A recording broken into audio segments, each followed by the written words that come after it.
Ce 31 janvier 2020, 179 rapatriés français arrivent de Hubei, une province chinoise où le coronavirus est apparu 2 mois plus tôt.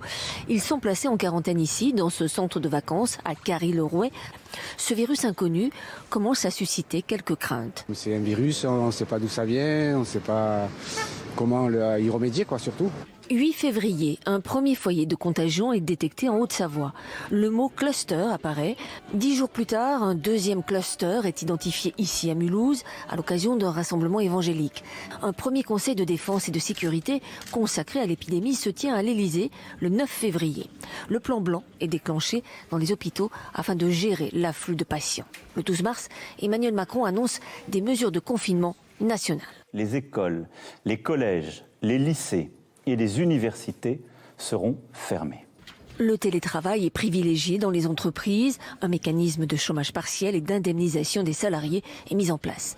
Le premier tour des élections municipales est cependant maintenu pour le dimanche 15 mars. 2 juin, la France sort du confinement. Les écoles accueillent à nouveau l'ensemble des élèves, mais avec des mesures barrières strictes. Bars, restaurants rouvrent dans les zones vertes, uniquement en terrasse dans les zones oranges, comme à Paris et en Ile-de-France. Le masque devient obligatoire dans les transports en commun. 10 juillet, l'état d'urgence sanitaire est levé. Les Français partent en vacances, mais restent en France. Il n'y a pas trop de gestes barrières de respecter et il y a juste une petite différence, c'est que la boîte de nuit elle est fermée.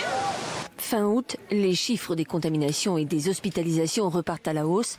Le 30 octobre, un deuxième confinement national est instauré. Les commerces non essentiels, les établissements recevant du public, notamment les bars et restaurants, seront fermés. Mais les écoles restent ouvertes avec port du masque obligatoire à partir du CP. Je respire, après j'ai de la bouée dans mes lunettes, alors c'est un peu gênant. Pour les fêtes de fin d'année, le dispositif est allégé. Les magasins rouvrent. Le confinement est remplacé par un couvre-feu, même le jour de la Saint-Sylvestre. Une seule dérogation est accordée pour le réveillon de Noël.